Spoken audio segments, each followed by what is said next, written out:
غیبت میں بھی مبتلا ہو جاتے ہیں، پتہ نہیں کہاں ہیں بھائی، نماز میں نہیں آ رہے، تاخیر کر دی۔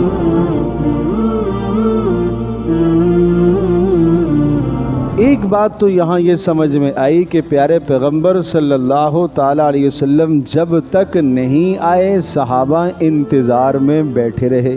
حکم یہی ہے کہ مقتدیوں کو امام کا انتظار کرنا چاہیے، جب تک امام نہ آئے مقتدی اپنی جگہ پر بیٹھے رہے، وہ گھڑیوں کو نہ دیکھیں، وہ اپنے ہاتھوں کی طرف بھی نہ دیکھیں، اور وہ کسی مخمصے اور پریشانی میں بھی مبتلا نہ ہوں، اس لیے کہ ان کا یہ بیٹھنا نماز میں لکھا جا رہا ہے۔ یہ جو بیٹھنا ہے نماز کے انتظار میں، یہ نماز کا ثواب لکھا جا رہا ہے۔ یکسوئی کے ساتھ اپنے عمل میں، اپنے ذکر میں، اپنی تلاوت میں، اپنے اعمال میں مشغول رہے۔ اور حکم یہ ہے کہ جب امام آئے نماز کے لیے تو جس صف سے امام گزرتا جائے وہ صف کھڑی ہو جائے۔ پچھلی صف پہلے کھڑی ہوگی، پھر دوسری، پھر تیسری، پھر پہلی صف جو ہے وہ سب سے آخر میں جب امام یہاں سے اپنے مصلی پر پہنچے تو یہ صف آخر میں کھڑی ہوئی۔ پہلے سے انتظار میں کھڑا ہونا یہ جائز نہیں ہے۔ رسول اللہ صلی اللہ تعالیٰ علیہ وسلم نے منع فرمایا۔ آپ علیہ السلام نے فرمایا لا تقوموا حتی ترونی، تم اس وقت تک